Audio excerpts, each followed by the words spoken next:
أعوذ بالله من الشيطان الرجيم. بسم الله الرحمن الرحيم. السلام علیکم ورحمۃ اللہ وبرکاتہ۔ محترم ناظرین و سامعین،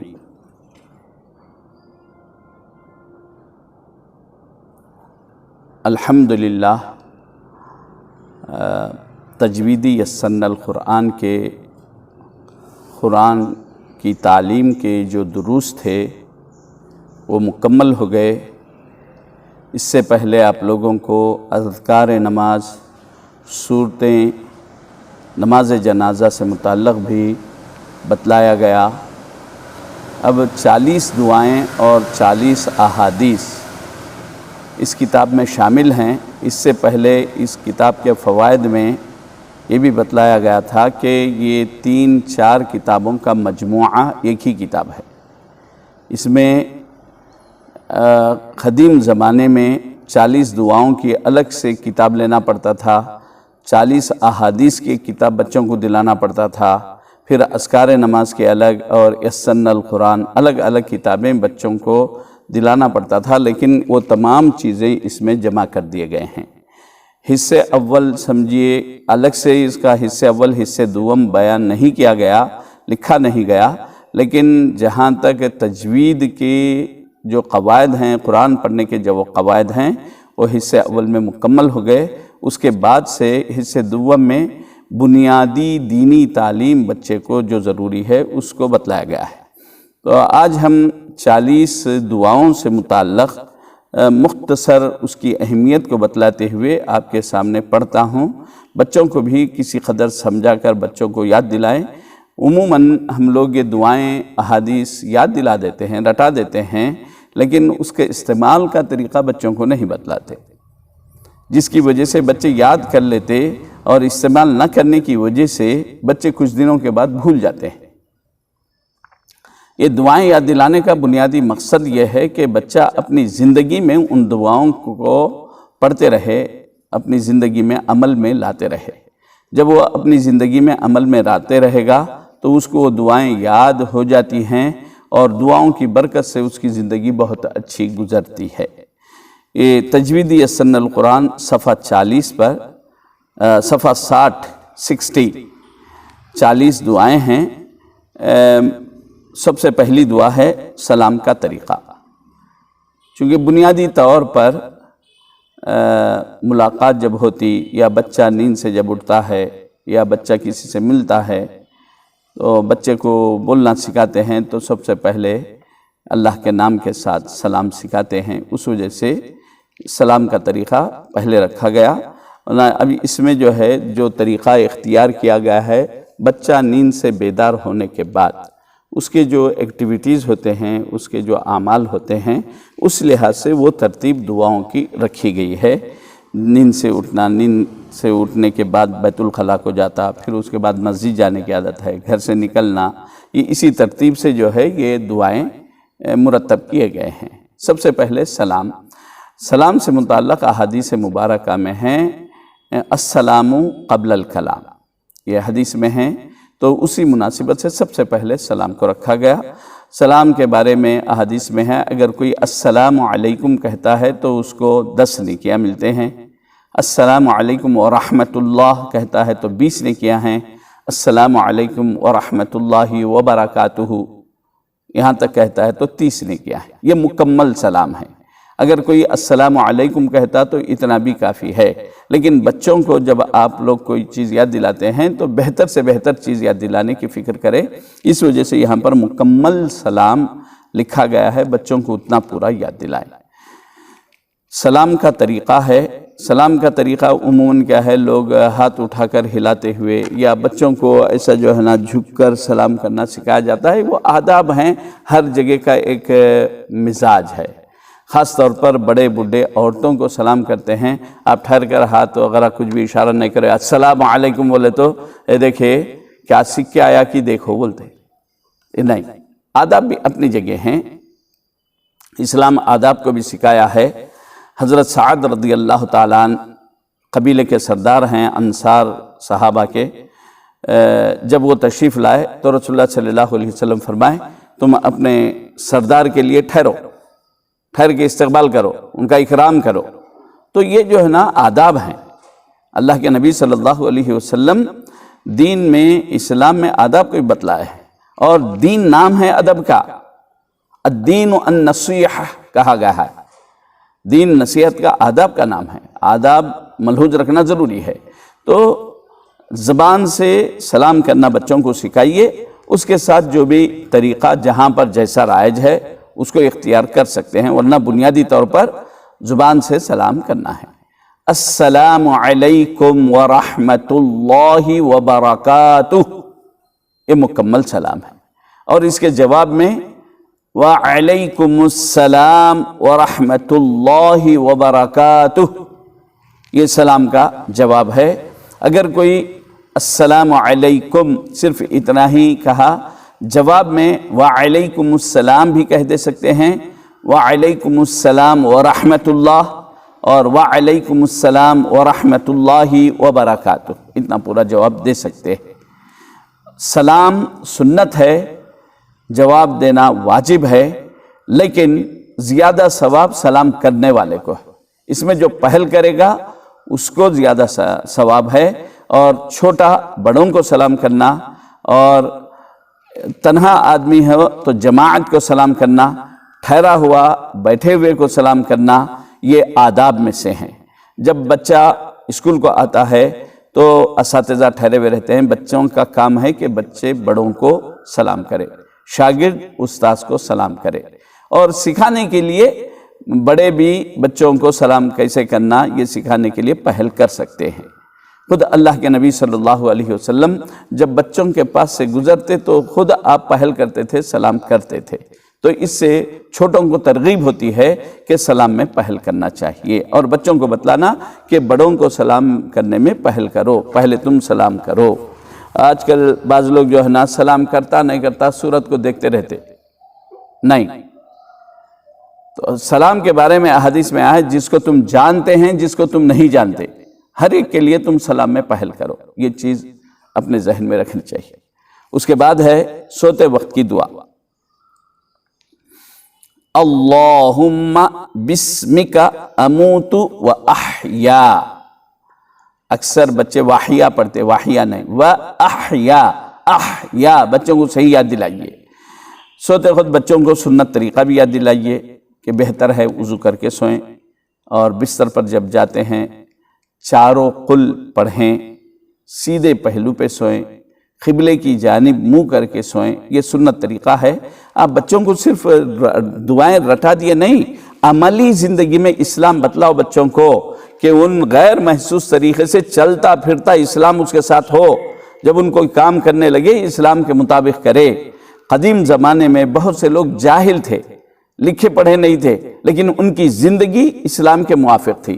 اس کی وجہ کیا تھی کہ وہ لوگ بڑوں کی صحبت اختیار کرے، بڑوں کی صحبت میں رہتے تھے، وہ جو کرتے تھے اس کو دیکھ کر یہ لوگ اپنی زندگی میں اپنائے تھے۔ بچوں کو بچپن سے عملی طور پر، آپ لوگ جو ہے نا آج کل دیکھ رہے ہیں انگلش اسکولوں میں کیا ہو رہا ہے، ایکٹیویٹیز ہے، عملی طور پر اس کو بچہ جلدی کیچ کرتا، تو آپ بھی عملی طور پر بچوں کو سکھاؤ، اور جب صبح میں آتے ہیں پوچھو صبح اٹھنے کے بعد دعا پڑھے نہیں پڑھے، طہارت خان بیت الخلا کو گئے دعا پڑھے نہیں پڑھے، جب آپ بار بار ایسا پوچھتے ہیں تو بچہ ارے ملچا پوچھتے پڑھنے کا عادی بن جاتا۔ رات میں سوتے وقت کیا کیا دعائیں پڑھے، کیا کرے، تو اس طریقے سے بار بار پوچھتے رہنے سے بچے اس کے پابند ہو جاتے ہیں۔ سوتے وقت کی دعا ہے اللہم بسمک اموت و احیا۔ اس کے بعد سو کر اٹھنے کے بعد کی دعا، نیند سے بیدار ہونے کی دعا۔ اب نیند سے بیدار ہونا بچے نہیں سمجھتے، اس لیے آسان کر کے لکھ دیا، سو کر اٹھنے کے بعد کی دعا۔ اٹھتے وقت کی دعا، مول صاحب اٹھے ہی نہیں دعا کیا پڑھنا پوچھتا بچہ، تو اس وجہ سے اٹھنے کے بعد سب سے پہلے کیا کرنا ہے، جب آپ بستر سے اٹھے، ابھی بستر سے الگ بھی نہیں ہوئے، اٹھتے ہی کیا پڑھنا ہے، الحمدللہ الذی احیانا بعد ما اماتنا وإليه النشور الحمد لله الذي أحيانا بعدما أماتنا وإليه النشور۔ بچوں کو دعائیں بھی یاد دلائے تو تجوید کے ساتھ یاد دلائیے، اطمینان سے یاد دلائیے، بچے وہ یاد کر لیتے ہیں اس ذریعے۔ اب بچوں کو اب اٹھنے کا بھی طریقہ بتلا دیجئے کہ جس طریقے سے سوتے ہیں تو سیدھے پہلو پہ سوتے، اب اٹھ گئے نیند سے بیدار ہو گئے تو ایسا نہیں، پہلو بدل کر سیدھے پہلو سے اٹھیے۔ اٹھنے بھی آسانی ہوتی ہے، آدمی کو ہاتھ ٹیک کے بھی اٹھ سکتا ہے، جوان بھی اٹھ سکتا ہے، بوڑھے بھی ہو گئے تو اس طریقے سے اٹھنے میں آپ عادت ڈال لیں گے تو اٹھنے میں کسی قسم کی تکلیف نہیں ہوتی۔ چتا اٹھنے کی یہ کریں گے تو بڑھاپے میں جو ہے نا سہارا دینا پڑتا، اٹھانا پڑتا۔ اسی وجہ سے بچپن سے سنت کے مطابق سونے اور سنت کے مطابق اٹھنے کی عادت ڈالی۔ جب اٹھتے ہیں تو اٹھنے کے بعد سب سے پہلا کام ہوتا ہے طہارت کو جانا۔ اب اردو میں بیت الخلاء بولتے ہیں، بہت سے لوگ اب بدل گیا، بیت الخلاء بچے نہیں سمجھ رہے ہیں، ٹوائلٹ کو جانا بولیے، ہاں ٹوائلٹ بولتے سمجھ جاتا بچہ۔ بیت الخلاء اصل کیا ہے؟ بیتن کے معنی ہے گھر، خلا کے معنی تنہائی، وہاں پر کوئی اور نہیں رہتا، صرف ایک انسان بند رہتا، اس وجہ سے اس کو کہا گیا بیت الخلاء۔ ورنہ اب گاؤں میں جو ہے نا ککس کو جانا بولتے، دوڈی کو جانا بولتے، ہر جگہ کا الگ وہ ہے۔ بچہ جو سمجھتا، اگر کوئی گاؤں کا ٹیچر ہے تو آپ جو ہے نا شرمائیے مت، بچہ کیا سمجھ رہا؟ بیت الخلاء ان سمجھتا ہی نہیں، بیت الخلاء بولے تو ان سمجھتا نہیں، ان صاحب کیا دعا یاد دلائی کی بولتا، تو اس کو بولیے چھوٹا بچہ ہے، دوڈی کو جانے کی دعا، ککس کو جانے کی دعا تو ان یاد کر لیتا۔ اس کے بعد پوچھئے آج تم پیشاب کو گئے نا، طہارت کر کے آئے، طہارت لیے نہیں لیے، طہارت لینے کے طریقے سکھائیے۔ اس کے بعد پھر بچے کو پوچھئے دعا پڑھے نہیں پڑھے۔ اب مسئلہ یہ ہے کہ جب بیت الخلاء جاتے ہیں تو دروازے سے پہلے یہ دعا پڑھنا، اس کے بعد بایاں پیر، لیفٹ لیگ، بایاں پیر اندر رکھنا، جانا۔ کپڑے کھولنا ہے تو اندر جانے کے بعد کپڑے سطر کھولنا، اس سے پہلے نہیں۔ اب بعض لوگ گاؤں میں بچے جو ہے نا کہاں بیت الخلاء جاتے، گھر کے باہر جاتے، بیٹھ جاتے، چھوٹے بچے ہیں وہ لوگوں کو کوئی وہ نہیں ہے تو کوئی بات نہیں ہے، بچوں کو وہ بھی سکھائیے۔ جب تم پیشاب کو گئے نا، چاہے وہ چھوٹی طہارت کو جائے، نمبر 1 کو جائے یا نمبر 2 کو، دونوں کے لیے بھی یہی دعا ہے۔ گئے نا، جانے سے بیٹھنے سے پہلے یہ دعا پڑھ لینا، بیٹھنے سے پہلے۔ اگر بنے ہوئے ہیں بیت الخلاء بنے ہوئے ہیں تو دروازے میں داخل ہونے سے پہلے پڑھنا ہے، اگر بنے ہوئے نہیں ہیں تو اپن کپڑے کھولنے سے پہلے یہ دعا پڑھ لینا ہے۔ عملی طور پر آپ جو ہے نا بچوں کو پریکٹیکلی سکھائیے۔ صحابہ کرام مدینہ منورہ میں ہر گھر میں طہارت خانے بیت الخلاء بنے ہوئے نہیں تھے۔